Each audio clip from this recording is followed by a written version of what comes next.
पिनास ने बहुत मोहब्बत से इसकी गलती की निशानदही की थी। अबद खासा शर्मिंदा हो गया। सॉरी लाला, आइंदा ऐसा नहीं होगा, इसने नदामत से कहा था और फिर कपड़े उठाकर असटीनट की तरफ आ गया। तुम इस वक्त क्या कर रहे हो?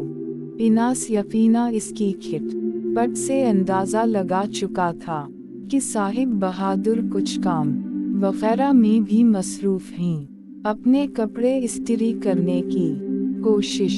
सच लाला, जब से घर से बाहर निकलना पड़ा है, सारे जनानियों वाले काम सीख ले हैं। कभी कभी तो बड़ा ही रोना आता है।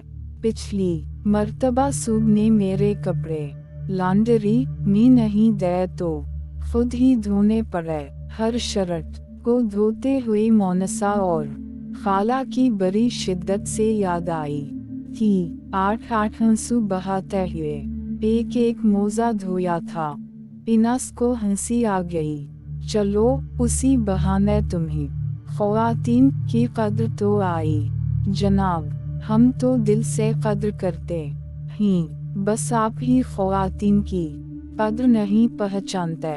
वो गोया मजे से बोला, आज अगर शादी कर चुके होते तो मैं 3-4 प्यारे प्यारे बच्चों का चाचू होता, तो फिर तैयारी पकड़ूना।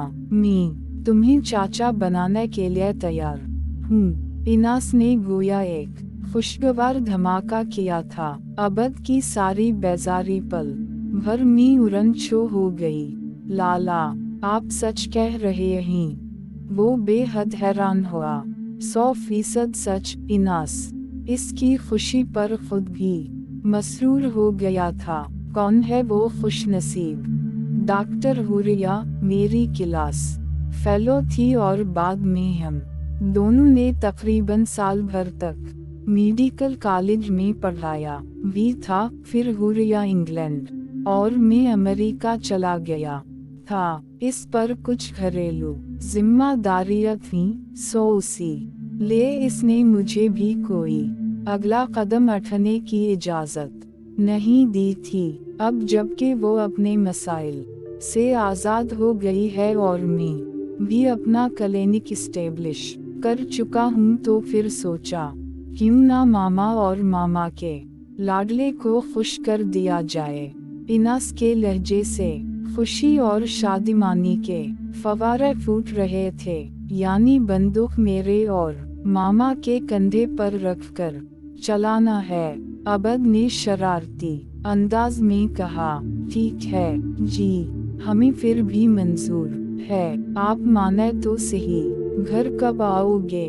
पिनास अब कुछ संजीदगी से पूछ रहा था। इस वीकेंड पर कोशिश करूँगा, वो कुछ सोचते हुए बोला। कोशिश नहीं करना, जरूर आना है। मोनसा के ससुराली भी डेट फिक्स करना चाह रहे हैं और फिर मामा कह रही थी तुम आओगे तो हुरिया के घर चलेंगे।